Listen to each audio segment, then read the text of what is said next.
Okay, so I'm back. Hi, it's Nicole again, and I'm gonna talk to you about when I hydroplaned on the exit. I don't know what the exit number was, but I was going 20 East, leaving school. I went to Clark, Atlanta, and I hydroplaned. But the thing about it, why I'm bringing that story up, because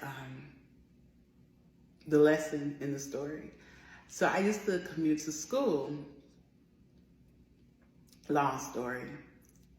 Everybody that probably went to school in the AUC probably had a friend or somebody that always wanted to commute to school, and I was that person. Once I was an upperclassman, yeah, I was that person. I always had to, I don't know why I had to live on the outskirts and had to commute, but that was the thing. So, after I hydroplaned that morning, right? I was so scared. I remember it was my senior year. I needed to graduate. That was my last semester. I had to graduate. And I remember in the morning, like going forward for like a good 2 weeks, anytime it rained, I would look out the window.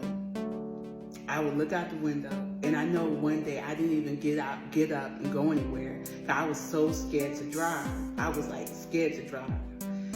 And finally, I had to tell myself, like, look, if you don't get your stuff back in that car, you're not gonna graduate.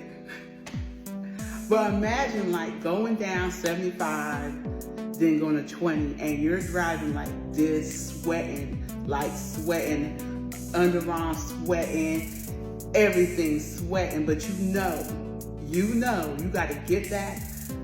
What sister girl had to do? She rode that bicycle. You had to get back on that bike and ride that bike. And I share that story because, like, even now, being an author, being an entrepreneur, every day is not the best day. I am still learning, and some days, even though for every time you have a win, you may have a lesson that you learn. You have a lesson that you learn. You have something that just like, you can look back and say, you know what? I would have did that. I could do that differently next time. Or how would I go about this? Or what's the end goal? And I had to remind myself, even after the car hydroplaned, thank God that I was safe. And thank God that even when I car hydroplaned, that the car coming up the ramp saw me and didn't hit me.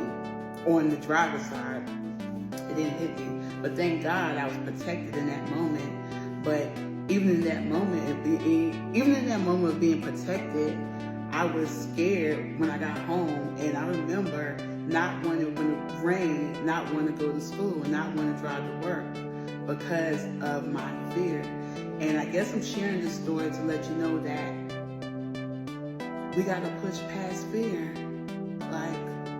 We have to push past fear, because what's on the opposite side?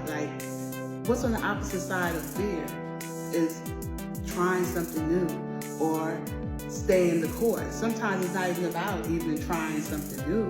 It's about just staying the course. So for me, even though I hydroplaned that day, even though I was protected, but I had to stay the course because I almost used that as a mechanism to not even get up and go to class. I was almost using that as a fear of not even getting up and going to work.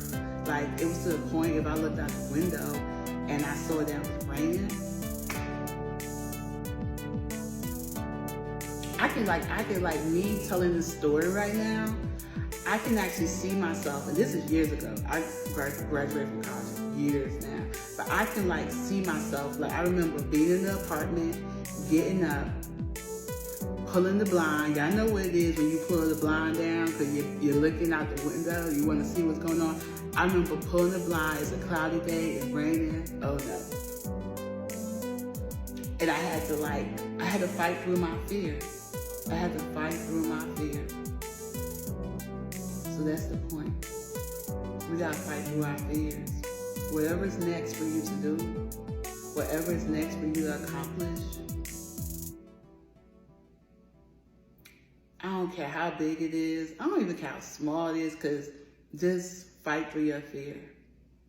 Fight through your fear. Love you guys. Bye.